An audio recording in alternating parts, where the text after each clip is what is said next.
Welcome back. హైదరాబాద్లో లాల్ దర్వాజా బోనాలు ఉత్సవాలు చాలా ఘనంగా జరుగుతున్నాయి. చారిత్రక లాల్ దర్వాజా సింహవాహిని మహంకాళి అమ్మవారి ఆలయానికి భక్తులు పోటెత్తారు. మరింత సమాచారాన్ని మా కరెస్పాండెంట్ స్వాతి అందిస్తారు. మనం ఇప్పుడు పాత బస్తీ లాల్ దర్వాజా బోనాలతో ఉన్నాం. ఎట్లున్నాయంటే ఏర్పాట్లు ధూమ్ ధామ్ గా నడుస్తున్నాయి. ఇక్కడ పబ్లిక్ ని చూడాలన్నా బోనాలను చూడాలన్నా రెండు కళ్ళు సాల్తలేవు. సరే, ఇప్పుడు ముందుగా లేదు మన దగ్గర ఒక పెద్ద సార్ ఉన్న పెద్ద సార్ తో మాట్లాడదాం. సార్, ఎట్లా జరుగుతున్నాయి సార్ ఏర్పాట్లన్నీ? ఓకే, అంటే క్రౌడ్ కొంచెం పెరుగుతుంది, పొద్దున నుంచి క్రౌడ్ కొంచెం పెరుగుతుంది. అట్లనే మన ట్రాఫిక్ డైవర్షన్స్ కూడా అన్ని అమలు చేసాం. దాదాపు 28 ప్లేసెస్ లో డైవర్షన్స్ ఉన్నాయి. అట్లనే పార్కింగ్ ప్లేసెస్ కూడా ఇప్పుడు ఫిల్ అవుతుంది.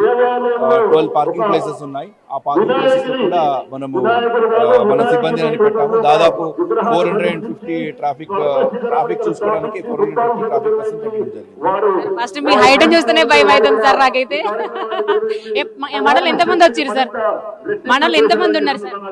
దాదాపు 450 ఉన్నారు ట్రాఫిక్ చూసుకోవడానికి. నేను ట్రాఫిక్ గంతమందిని పట్టుకొచ్చిరా? ఎప్పుడు బయలుదేరారు సార్ అందరూ?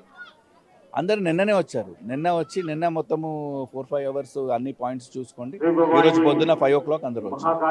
మరి మీరు దర్శనం చేసుకురా సార్? అందరు అయినాకనే చేసుకుంటారా? అందరు అయిన తర్వాత చేసుకుంటారు.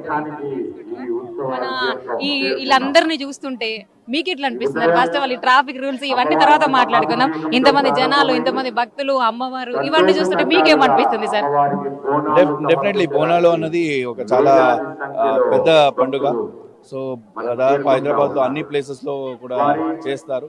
సో ఇంతమంది భక్తులు అంత భక్తి భావంతో టెంపుల్ చాలా ఒక it is an experience in it self. మంచిగా అనిపిస్తుంది. మీ చేతిలో మ్యాప్ కనిపిస్తుంది. మ్యాప్ ఏంది సార్ అది? దీంట్లో ఎంతమంది ఉన్నారు, ఎవరు ఉన్నారు, వాళ్ళ ఫోన్ నంబర్, ఎవరు మిస్ అయి ఉంటే వాళ్ళని చెక్ చేసుకోండి. ఎక్కడ ఉన్నారు, ఏం చేయాలి, అది కోఆర్డినేట్ చేసుకుంటున్నాం. మొన్న సికింద్రాబాద్ లో కూడా జర ఇబ్బందులు అయినాయి కదా సార్. ఇప్పుడు అట్లా తక్లీఫ్లు కాకుండా ముందే ఏమైనా ప్లానింగ్ వేసుకున్నారా గట్టిగా?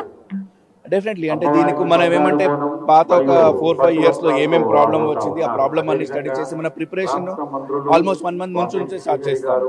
1 month ముందు నుంచి ఏమేమి ప్రాబ్లం వచ్చింది, ఏమేమి చేసుకోవచ్చు, అదన్నీ ఆలోచించుకోండి, ప్లాన్ ప్రిపేర్ చేసుకోండి. ఒక రోజు ముందు వచ్చి అందరూ పాయింట్స్ అన్ని చూసుకోండి. ఈ రోజు నా తెలంగాణ స్లాంగ్ గిట్లుంది సార్. మీకు తెలుగు పూర్తిగా వచ్చే సార్? వస్తుంది. తెలంగాణకు వచ్చి 12 సంవత్సరం అయింది నాకు. అంటే మీరు ముందు ఇక్కడ సార్? అంటే దీనికి ముందు డిసిపి ట్రాఫిక్ 1 ఉండే, నార్త్ వెస్ట్ చూసుకుంటుండే. దానికి ముందు సూర్యాపేట ఎస్పీ ఉండే, దానికి ముందు సిరిసిల్ల ఎస్పీ ఉండే, దానికి ముందు ఎస్పీ నగరం ఉండే. అంటే బోనాలకు ఎప్పటి నుంచి వస్తున్నారు సార్ మీరైతే? అంటే మీరు మా తెలంగాణ కాదు అనిపిస్తుంది నాకు చూడంగానే. అంటే ఈ బోనాలు ఇట్లా చూడడం మీకు ఏమనిపిస్తుంది? నేను బోనాలకు దాదాపు 3 years నుంచి వస్తున్నాను. 4 year, ఇది 4th year. మీకు ఈ అమ్మవారి బోనాల గురించి ఏమన్నా తెలుసా సార్? అంటే ఎన్నేళ్ళ నుంచి జరుగుతుంది, దీని విశిష్టత ఏంది, దీని కథ ఏంది, కార్గన్ ఏంది? తెలుసు, ఓవరాల్ తెలుసు, ఐడియా ఉంది. అంటే మా ఆడపడుచులు అందరూ బోనం ఎత్తుకొని మంచిగా బోనానికి పసుపు, అది కుంకుమలు, మన దీపాలు, వేపాకులు ఇవన్నీ మీకు ఎట్లా అనిపిస్తున్నాయి? అంటే డెఫినెట్లీ అంటే భక్తి భావంతో ఏం చేస్తున్నారు అది. ఇంకొకటి సార్, మీకు ఎప్పుడన్నా మీ ఇంటికాడ నుంచి బోనం దేవాల తల్లికి అనిపించిందా సార్? అనిపించింది. మనం జిల్లాలో ఉన్నప్పుడు మనం కూడా చేసేవాడు. ఇప్పుడు సిటీలో ఈ రోజు బందోబస్తు ఉంటుంది కాబట్టి మనం చేయకపోతున్నాము. అందరూ బందోబస్తు.